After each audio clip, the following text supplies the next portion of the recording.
The day the stars disappear. The world did not end with fire or with ice. It ended with silence. At exactly 21:47 GMT, every telescope on Earth went blind. Astronomers first believed it was a system-wide failure, corrupt firmware, a malware attack, maybe solar interference. But soon the realization struck like thunder. There were no stars. None. No twinkling Orion, no comforting North Star, not even the moon. The entire night sky had gone dark, a velvet canvas untouched by starlight. In New York, the power grid flickered in confusion as automated systems tried to recalibrate based on celestial tracking. In Kyoto, monks stopped their chants mid-syllable as the heavens vanished. In Lagos, children pointed at the empty sky, unsure if it was magic or madness. And in the Nevada desert, a lone astrophysicist named Dr. Mallory Voss was the first to scream.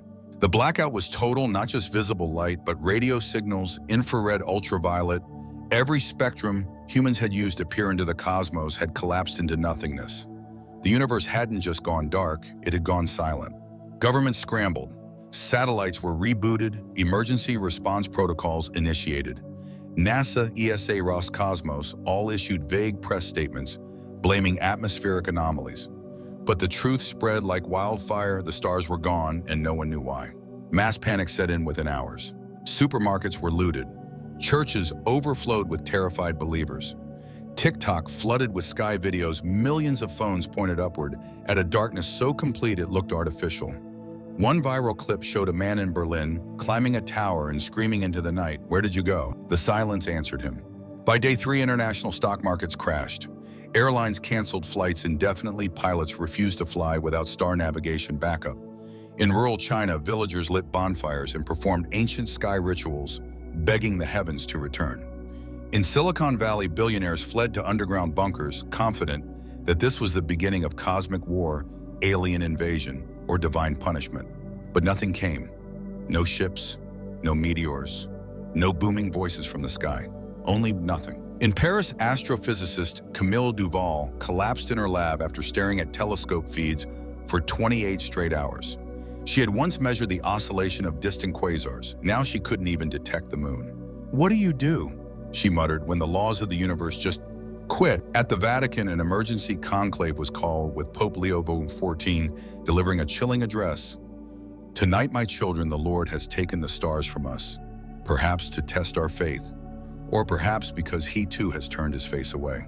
Across the ocean at NORAD, the US military activated DEFCON 2, not because of a known threat, but because the unknown was now more terrifying than any weapon ever built.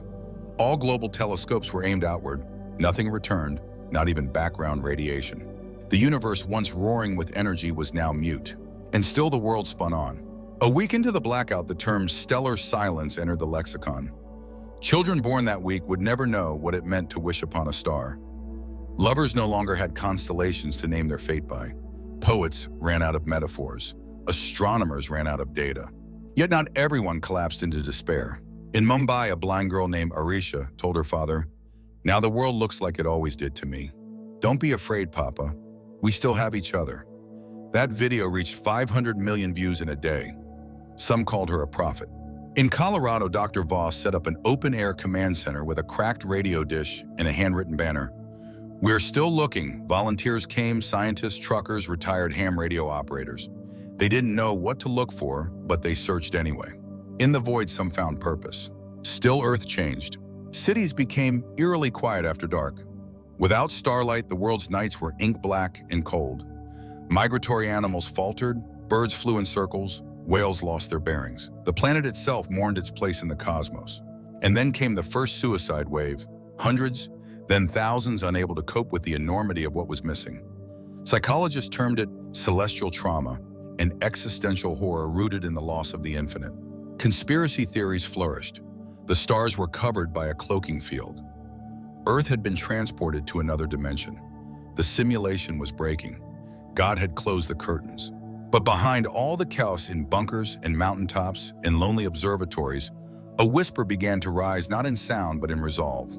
"If the stars are gone," one Reddit post read, "then we will become stars." It was reposted 78 million times. That first month passed in numbness. Humanity, a species addicted to patterns, could not fathom a sky without them. But slowly, painfully, people adapted. Children born during the darkness knew nothing else. They pointed upward and asked not, "What's that?" but "Why is it so empty?" And no one had an answer. Not yet. The unraveling of reality. The second month after the stars vanished was colder. Not just in temperature, but in spirit. Cities once humming with life and artificial light now dimmed under a blanket of unease. Power grids built with star-based navigational synchronization began to fail in unpredictable ways. Without accurate timekeeping from cosmic radio signals, servers desynchronized. GPS systems misfired. Planes veered off course. Livelihoods collapsed with each power outage. The fragility of civilization once hidden behind Wi-Fi and 24-hour convenience was now laid bare. In Los Angeles, riots broke out when gas stations ran dry after weeks of supply chain disarray.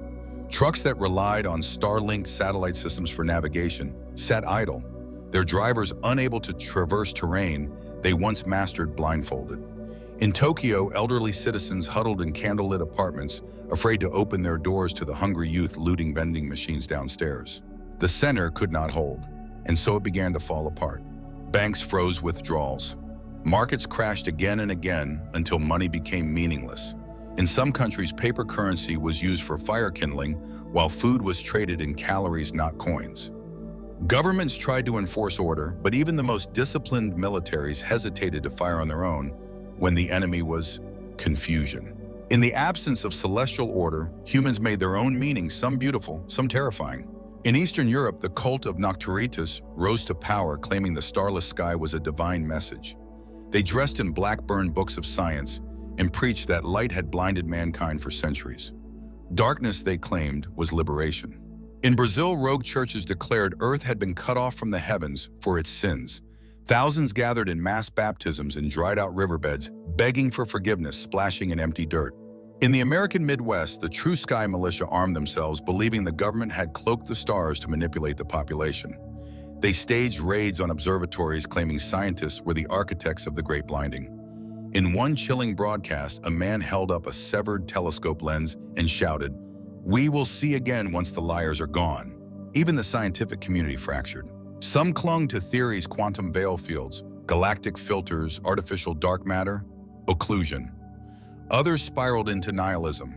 The old gods of math and physics no longer answered prayers. Telescopes once aimed with purpose now pointed at nothing, their operators silent, hollowed by dread. And yet one faction persisted. The Institute for Cosmic Persistence, born from desperate cooperation between disillusioned astronomers, military analysts, and renegade engineers, set up shop inside an abandoned Arctic data vault. Here, far from rioting cities and failing power grids, they use salvaged solar panels to run analog devices immune to cosmic silence. Their motto, painted in white across a rusting steel wall, read, "If reality breaks, we fix it." They weren't trying to restore the stars. Not yet. They were trying to figure out if the laws of physics still held, whether light moved, whether time flowed, whether buried under the silence something else had taken the universe's place. But even the cold logic of math struggled in the face of dread. The dread, the psychological virus, spread faster than collapse. Children drew black skies with chalk. Artists painted only void. Musicians composed silence. Theaters played nothing. A Berlin playwright was applauded for staging a performance called "Nothing Happens," 90 minutes of people staring at the ceiling. The world didn't just lose the stars, it lost direction. Sleep patterns unraveled. Melatonin production spiked abnormally. Depression rates tripled. Suicides turned from cries for help into quiet disappearances. In New Zealand, a coastal town collectively walked into the sea one night. No one came back. And amid the spiral, the powerful clung to myth. In Russia, a shadow government declared the darkness proof that Earth had been moved by a godlike species to a cosmic quarantine zone. They passed laws forbidding public discussion of stellar phenomena. In India, one telecom CEO tried to launch Starstream, a fake night sky projected by drones. The system lasted 10 minutes before being shot down by anti-drone mobs screaming, "Lies, all lies." Truth became slippery. Trust eroded. One night in Lagos, an old man stood in a public square and sang ancient sky songs passed down through his ancestors. A crowd formed. They didn't sing with him. They just listened, quietly, hoping to remember something before it disappeared forever. But not all gave in to despair. In South Africa, a collective of engineers and students built handmade radio telescopes using dishware copper coils and abandoned car batteries. They called themselves echo seekers. They didn't look for stars. They looked for sound, not voices but frequencies, rhythms, patterns, anything to prove the universe hadn't died in silence. And one night their dish twitched. A spike, a signal, weak, irregular, almost lost in the static. Not from Earth. They didn't understand it, but they heard it. Word spread fast. Governments tried to contain it, but information flows like blood. It leaks through even the tightest grip. Something's out there, people whispered. What is it? No one knew. But suddenly the question changed. Not where did the stars go, but who else is still listening, searching for meaning in the void. It began with questions, not scientific, not religious, personal. Why wake up? Why keep going? Why breathe in a world that had seemingly stopped? When the stars vanished, so too did the guiding lights of millions of people's identities. Astrology collapsed overnight. Space-based religions crumbled. Even the idea of future became abstract. Without stars, there were no destinations, no trajectories. Humanity floated collectively unanchored. But human beings are stubborn. Even in the void, they reach for meaning. And slowly they began to build it. It started with a girl in Mexico City who painted glowing constellations on her ceiling. Her father, a street artist, took her designs and sprayed them across the crumbling metro tunnels. Recuerda la luz, remember the light, became a movement. Thousands followed, carrying spray paint like holy relics, etching stars into wall streets, even their own skin. In Nairobi, a disbanded university opened its doors to the homeless and hopeless, repurposing lecture halls into communal living spaces. They taught astronomy not as science, but as memory. Each lecture ended with silence, a moment to mourn the constellations. They called it the Sky College. In Prague, an underground theater troupe staged shadow plays depicting the old night sky, combining myth and astronomy. Their most famous work, When Orion Wept, featured a silent hunter who searched endlessly for his stars. It became a cult classic. Audiences cried not for the plot, but for what they had lost. Yet amid the grief, something unexpected happened. A new spiritual movement emerged, not rooted in old gods or dogma, but in collective memory. The cult of the remembered sky. They wore robes of dark blue embroidered with star maps only the elders could still trace. They didn't worship the stars, they honored the absence of stars. Their ceremonies involved meditating under the black sky, whispering old constellation names like prayers, Cassiopeia, Andromeda, Lyra. To outsiders, it looked like madness. To believers, it was salvation. And still deeper than belief, something stirred in the hearts of the young. They had never seen stars, but they imagined them. And imagination, as it always has, became fuel. In Buenos Aires, a teenager named Milo hacked together a neural projection system using VR headsets and satellite data. He recreated the night sky as it should have been. His simulation, Skyline 1.0, went viral. For the first time in years, people cried while looking up. Not because it was real, but because it felt real. Soon other movements followed. Some fused science and mysticism, calling themselves star architects. They believed the stars were still there, but humanity had to rebuild the lens of its soul to see them. They experimented with altered consciousness, dream mapping, even synchronized heartbeat rituals beneath black domes. Their leader, a former astrophysicist turned mystic named Lian Zhao, said, "The universe isn't gone, our eyes just aren't ready." Her words resonated, not as science, as hope. But not all found peace in meaning. Some wandered into madness. In Detroit, the Voidwalkers rose to infamy. They believed Earth was a simulation glitch, an accidental fragment severed from cosmic code. Dressed in fragmented reflective armor, they marched through cities whispering binary strings, waiting for the reset. One night, 30 of them walked into the ocean chanting, "Terminate instance." None returned. But meaning doesn't need everyone. It only needs enough. Enough people to believe that purpose was possible. In Istanbul, an old Sufi poet who had once written verses to the moon began composing silence, actual printed silence. Books of blank pages titled Verses for the Sky. He sold them for food scraps and people paid. Not for the words, but for the space the pages gave them. Elsewhere, songs emerged. Wordless songs hummed in the dark. Melodies meant not for performance, but communion.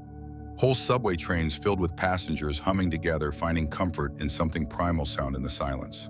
And somewhere in Montana, in a collapsed barn turned observatory, Dr. Mallory Voss stared at the empty sky and whispered, "If we're alone now, then we are the meaning." It became a mantra. If we're alone, then we matter more. That shift, quiet, personal, seismic, began the healing. A new philosophy formed. Not religion, not science. Humanism of the void. Its tenets were simple. The stars are gone, but memory remains. Meaning is made, not given. In the darkness we shine. It spread through underground networks, through whispers in refugee camps, through pirated broadcasts from stations once thought dead. Even prisoners etched the words onto concrete with stolen plastic spoons. By the end of year one, the sky was still dark, but Earth was no longer silent. They sang, they painted, they built. Because even in cosmic abandonment, humans did what they always did best. They created a new hope looking beyond the silence. For 2 years, humanity survived the silence. In the third, it began to fight back, not with weapons, but with questions, with purpose, with invention. And it all started with a spike. In a repurposed parking garage turned lab in Johannesburg, a student named Davi Mbatha noticed something strange, an irregular distortion buried in the background static of a low-frequency receiver cobbled together from scrap telecom parts. The anomaly was faint like the echo of an echo, but it repeated every 19 hours. It was patterned. He uploaded his findings to the Echo Seekers forum, and within days, thousands of independent signal watchers were tuned in. The signal was real. Not a transmission, but a pulse. Something vast and slow, like the heartbeat of a sleeping god. It came not from a single point in space, but from everywhere at once. Theories erupted. Some said it was the cosmos trying to speak again. Others called it the aftershock of a universal catastrophe. The most daring suggestion came from Dr. Mallory Voss, who emerged from her Montana exile to make a simple proposal. It's not that we can't see the stars, it's that we're inside something, and that something is moving. The implications shattered the last assumptions of astrophysics. If Earth, and perhaps the entire solar system, had been enclosed in a kind of multi-dimensional shell that would explain the absence of light, the silence of the cosmos, the total failure of all long-range electromagnetic instruments. It wasn't that the stars had died, it was that we had been sealed in. The question was why, and even more important, by whom. Thus was born the Polaris Initiative, a coalition of rogue scientists, engineers, and nations who pooled resources to build something humanity hadn't dared dream of since the silence began a beacon. Not a telescope, not a probe, a signal launcher powerful enough to punch through whatever veil surrounded Earth. Its working name was Quanta Lance, but the public came to know it as the Lightbreaker. Constructed in a collapsed super collider facility beneath Switzerland, the Lightbreaker was unlike anything ever built. A fusion of theoretical physics in desperate hope it would focus an array of particle-modulated photon bursts through a quantum-entangled guidance array, essentially a needle of light sharp enough to stab through the skin of the universe. People mocked it at first, a suicide project, a toy for madmen, until it worked. On the evening of August 7th, year 3, post-silence, the Lightbreaker fired for the first time. There was no explosion, no fireworks, just a shimmer, a ripple in the black. For 1.4 seconds, a patch of sky glitched, and through that sliver, a star shined. Not faint, not fading, blazing. Humanity saw the sky again, if only for a moment, and the world wept. But the moment came with a cost. The pulse signal stopped, and something else replaced it. A signal. No distortion, no randomness. It was deliberate, structured. Mathematics, prime sequences, Euclidean geometries, universal constants encoded in a transmission. Proof undeniable. We were not alone. The Lightbreaker had been seen and answered. The message was short. It took weeks to decode. But when it was finally understood, its simplicity terrified and inspired in equal measure. Are you still listening? It wasn't a demand, it wasn't a threat. It was a question from something that had been watching us, waiting in silence. A new global coalition formed, rushed into existence like a reflex, the Terran Resonance Accord. For the first time in decades, borders shrank before the enormity of the unknown. Old enemies sat across tables, not to negotiate territory, but to discuss humanity's response. The next signal from beyond came 48 days later. It contained coordinates, not of a place, but of an idea. Encoded in hypergeometry, its layers of meaning required artificial intelligence, human intuition, and even poetic interpretation to unravel. The concept was breathtaking. A structure, a lattice of understanding that would let us not just communicate, but see again. The blueprints were too advanced, but we tried anyway. Across the Arctic Circle, construction began on the Corium Array, a series of crystalline receiver pylons built from materials found in old quantum research labs. The design made no sense to known physics, but when completed and powered with a rotating energy signature mimicking the pulse, something incredible happened. The sky opened, not fully, not all at once. But above the array, reality cracked like glass under pressure, and through it a field of stars spilled forth. Not our sky, not the Milky Way, but a window into something else. Another universe, a memory, a message we didn't know, but we stared through it anyway. And we saw something watching us. Not a ship, not a being. A presence, old, vast, patient. It did not speak, but its existence said enough. We were being studied. Not as ants, not as pests, but as potential. As the year closed, the silence no longer frightened us. It challenged us. The stars were not a gift, they were a test. And humanity, scarred, starving, fractured, and furious, answered. With fire, with math, with will. The Corium Array became a shrine, not to gods, but to the human refusal to be forgotten. And for the first time in history, we did not fear the dark, because we were learning to pierce it. The legacy of the Silent Sky history books would later call it the Great Dimming. Children would learn that once the stars vanished, but those who lived through it remembered not just the darkness, but what came after. It was never about the stars. It was about us. In the years following the Lightbreaker event, Earth changed more rapidly than it had in the prior century. Not through conquest or war, but through awakening. What had begun as terror evolved into unity and understanding that whatever force had hidden the stars had also forced humanity to see itself. And in that reflection, we changed. The Corium Array, once just a window to another reality, became a symbol. Pilgrims traveled from all corners of the planet to stand beneath its shifting light fractures, watching stars blink into view one at a time. Some stars matched known coordinates, others didn't. It was as if the sky itself had become an alien artifact revealing forgotten knowledge. And with it came vision. Scientific advancements exploded.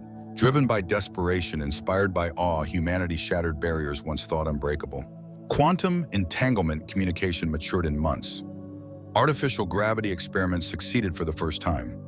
Bioluminescent architecture became common in cities as humans reimagined their nights with purpose, painting the world below to compensate for the sky above. But the greatest change wasn't technical. It was philosophical. The dimming had exposed our fragility, but also our adaptability. Societies that had once split over language, faith, or color now shared a common mythos: we had survived the silence. And survival had redefined what it meant to be human. Global holidays emerged, the Remembrance honoring the lost stars, Rekindling Day marking the first Lightbreaker pulse, and most importantly, Unity Night celebrated with absolute silence when the world paused to look up, not in fear but in gratitude. Entire languages adapted. Phrases like "searching in the dark" became blessings. Or "remember the sky" replaced goodbye in dozens of cultures. In music, silence became sacred, a beat of pause honored in every anthem. In literature, protagonists no longer sought treasure or revenge, but meaning. We stopped pretending we understood everything. And in that humility, we found a kind of strength. The resonance signal, the message from beyond, continued growing more complex with each iteration. Not just numbers, but conceptual frameworks, thought structures, psychological seeds. Humanity began to understand not only the alien what, but the why. The stars had been hidden not out of malice, but as a challenge. A crucible to see if a young species could survive without guidance, to see if it would collapse into superstition or evolve into something new. We were placed in a cosmic sensory deprivation tank, and we had thrived. The architects of the Veil had wanted to know, would we still reach for the sky if it vanished? Our answer echoed through science, art, and will. Yes, especially then. And so the veil thinned. Bit by bit, the stars returned. First over the poles, then above equatorial zones. Finally over the oceans where sky and sea mirrored each other. But the sky that came back wasn't the same. New constellations, unfamiliar light spectrums, stars that moved. Some believed we were seeing new galaxies. Others believed we were being shown what lay beyond the visible, a revelation reserved only for those who had proven themselves worthy. Yet in all the grandeur, one truth remained: humanity had lit its own way first. Even if the veil had never lifted, we would have endured. Because the legacy of the silent sky was not sorrow. It was resilience. a resilience that spread not just across nations but within the individual. People no longer feared the unknown. They chased it. Children born during the dimming were called starlings and grew up hungrier for answers than any generation before. They didn't ask what is out there. They asked, how do we become what we are meant to be? Earth itself became a kind of lighthouse, not for others to find us, but for others to see us as we truly were, a species that fell into darkness and chose to shine. And as more of the sky returned, so too did a final message. Encoded in the same hypergeometry, hidden inside the final pulse of the Quarium Array's seventh alignment. You were not forgotten. You were watched, and now you are seen. Some cried, others cheered, a few knelt, but most simply stood quietly, hands intertwined beneath the reawakening night sky. And one little girl, born on the very night the stars disappeared, looked up and whispered, "It was us all along. We became the light." They say that in the end, we didn't wait for the stars. We became them. It began quietly. No trumpet blare or galactic applause. No armadas descending, no gods revealed. Just humans standing beneath a sky slowly returning, asking the most human question of all. What now? The stars were no longer our ceiling. They were our canvas. In the decades that followed the silent sky, humanity didn't fall back into old patterns. It evolved. We remembered the fear, the despair of the nights of screaming into nothing, and we refused to go back. So we went forward. The Lightbreaker became the blueprint for a new generation of technologies, the Lumen engines. These weren't weapons, they were communicators, explorers. They didn't travel through space the way rockets did, but through meaning. They moved through quantum memory fractal paths of logic and resonance, surfing the structure of reality itself. We learned that light wasn't just a wave or a particle. It was a language, and we became fluent. The first Lumen ship, EOS-1, was not built in silence. It was born amid symphonies, each component named after vanished stars now remembered. Its frame was woven from graphene and dream steel, a material generated from dream state pattern modeling. The ship didn't burn fuel, it sang, and the universe answered.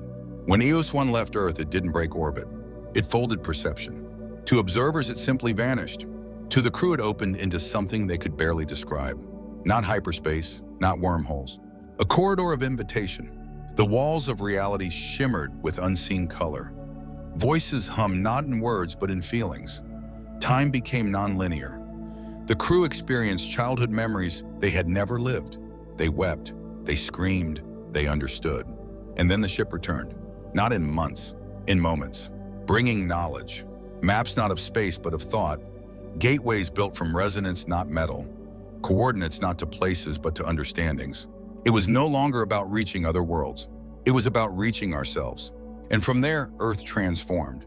The stellar kind era began. Cities no longer rose upward in towers, they spread outward in organic fractals echoing star maps. Roads glowed with bioluminescent data lines. Language evolved, less reliant on grammar, more attuned to rhythm, tone, and shared memory. Children were raised with full sensory immersion in history, not read it, but felt it. Education became resonance transfer. Emotion became communication. Light became the new ink. And every human, no matter how humble, became part of a living tapestry woven into the universe itself. We no longer feared the dark. We honored it, because it had taught us who we were. Humanity's message to the stars, once a desperate scream, became an offering. Not a cry for help, but a declaration. We endured, we adapted, we remembered, and now we shine. And somewhere out there they answered, not with words, with presence. A fleet, not ships, but structures descended into our view. Monoliths of shifting geometry visible only through Quarium spectra.